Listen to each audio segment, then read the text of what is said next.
ওনার জয়ের চেয়ে হলো হারার রেকর্ড বেশি। বেআদব বেনসিব বা আদব বা নসিব। 2 টাকার কমিশনার ছিলেন আপনি। ভোটের আর মাত্র 10 দিন বাকি। শেষ মুহূর্তের প্রচারণায় ব্যস্ত সময় পার করছেন প্রার্থীরা।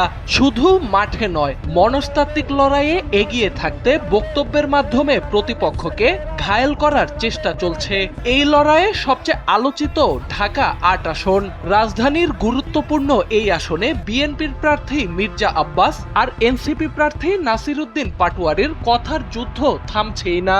দুজনের এই বাগযুদ্ধ নেটিজেনরাও দারুণ উপভোগ করছেন। তাদের তুলনা করা হচ্ছে টম আর জেরির সঙ্গে। ব্যঙ্গাত্মক মিমের পাশাপাশি দুই প্রার্থীকে নিয়ে তৈরি হয়েছে একাধিক মোবাইল গেম। মাঠের লড়াই ছাপিয়ে ঢাকা 8 আসনে রাজনীতির যুদ্ধ এবার নেমে এসেছে মোবাইল স্ক্রিনে। JBS holdings limited. মনোনয়ন পাওয়ার পর থেকেই মির্জা আব্বাসকে লক্ষ্য করে একের পর এক বিতর্কিত মন্তব্য করে যাচ্ছেন নাসিরউদ্দিন পাটোয়ারি। চাঁদাবাজ, গ্যাংস্টার, মাফিয়া এমন নানা বিশেষণে তাকে আক্রমণ করা হচ্ছে।